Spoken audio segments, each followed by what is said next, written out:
Third, I'm very happy to announce that Edan Alexander, an American citizen who until recently most thought was no longer living, thought was dead, is going to be released in about 2 hours, actually.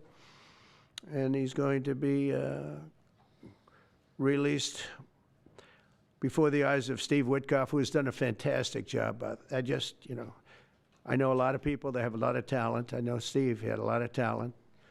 But I know a lot of people with a lot of talent, but there's one that I thought had a special way about him, special personality, aside from being a good deal maker, had a special way about him, and it was Steve.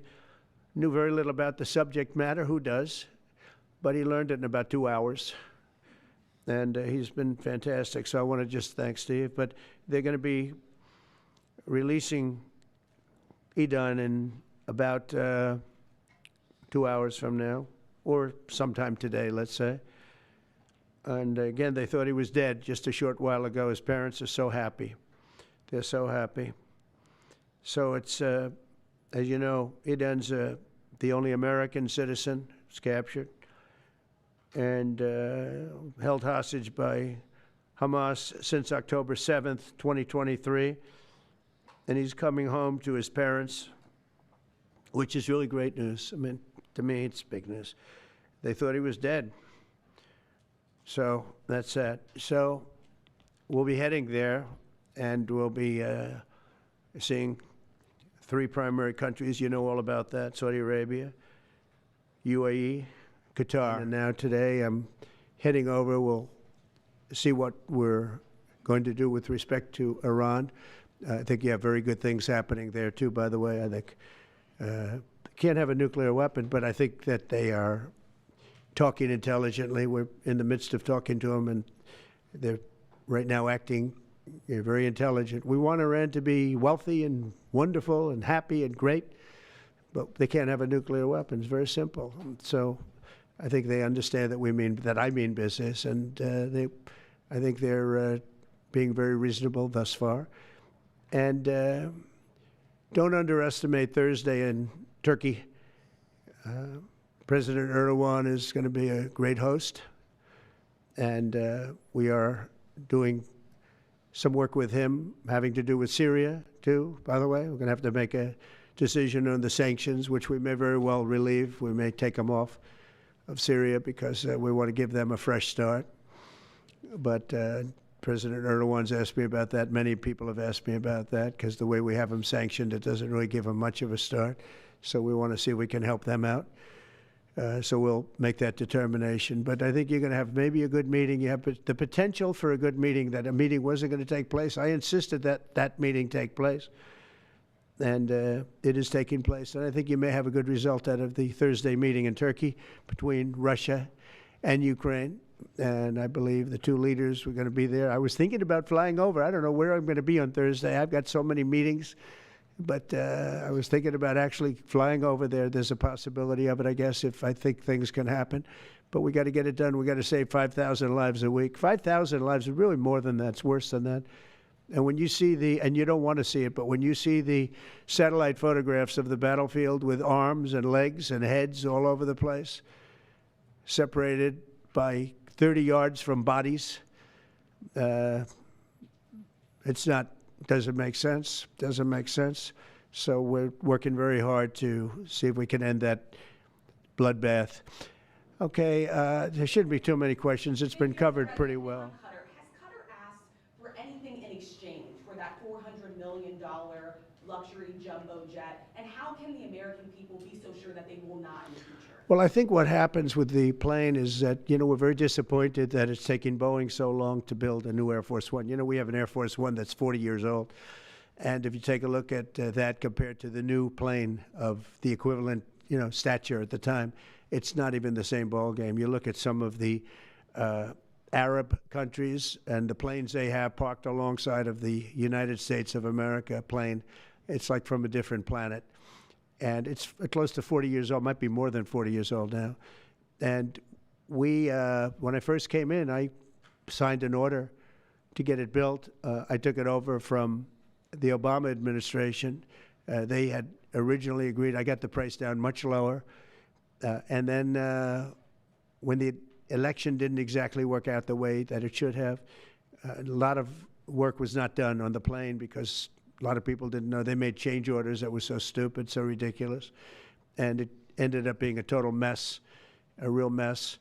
And when I came back, I said, by the way, what's going on with the Boeings that are coming in? Well, sir, they're way behind. And they are. They're way behind. They were way behind. Another mess that I inherited from Biden. And it's going to be a while before we get them. And I think Qatar, who has really, we've helped them a lot over the years in terms of security and safety. I think they, and very, very nicely, and I have a lot of respect for the leadership and for the leader, Qatar. And I think they knew about it because they buy Boeings. They buy a lot of Boeings. And they knew about it. And they said, we would like to do something. And if we can get a 747 as a contribution to our Defense Department to use during a couple of years while they're building the other ones, I think that was a very nice gesture. Now, I could be a stupid person and say, oh, no, we don't want a free plane. We give free things out. We'll take one, too. And it helps us out because, again, we're talking about we have 40-year-old aircraft. The money we spend, the maintenance we spend on those planes to keep them tippy-top is astronomical. You wouldn't even believe it. So I think it's a great gesture from Qatar. I appreciate it very much. I would never be one to turn down that kind of an offer. I mean, I could be a stupid person and say, no, we don't want a free, very expensive airplane. But I thought it was a great gesture. And I think it was a gesture because of the fact that we have helped and continue to, we will continue to, all of those countries, Saudi Arabia, UAE, Qatar, and others, we keep them safe. If it wasn't for us, they probably wouldn't exist right now. And I think this was just a gesture of good faith. And I don't get it. Someday it'll be like Ronald Reagan. They decommission them. You know, they get to a certain age, they decommission them. It'll go to my library. They're talking about going to my library in years out. But I thought it was a great gesture. And it's something that was done by Ronald Reagan. They actually decommissioned the plane, and he put it in his library. And it actually has made the library, I think, a Boeing 707. It's actually made the library more successful. So it was good. Do you plan to use the plane after you leave office? No, I don't. No, it would go directly to the library after I leave office. I wouldn't be using it. No. Mr. President, on the hostage, you said that the release of the American hostage, Edan Alexander, is a step in good faith to end this war.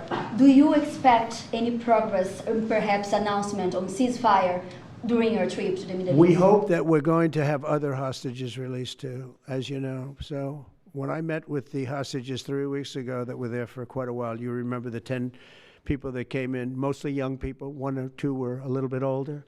They were explaining the trials and tribulations. I mean, they went through hell.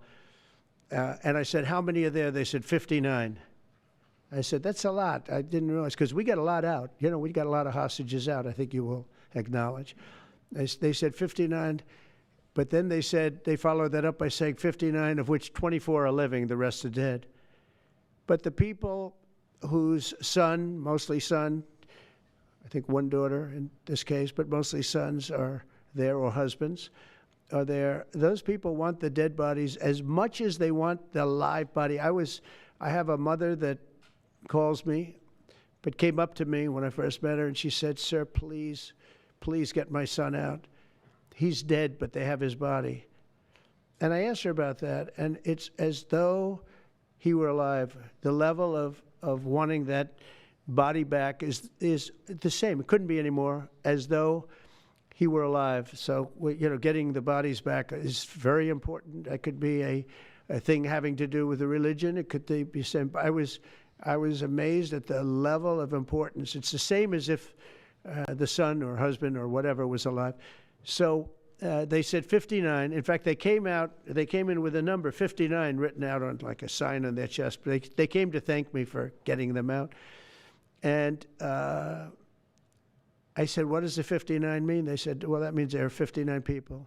But then they said, but 24 are living. Now it's 21. The number's 21. So now it's actually, we'll get Edan today. We think we're getting him today. So it's 20. So they have 20 live hostages there. The rest are dead bodies.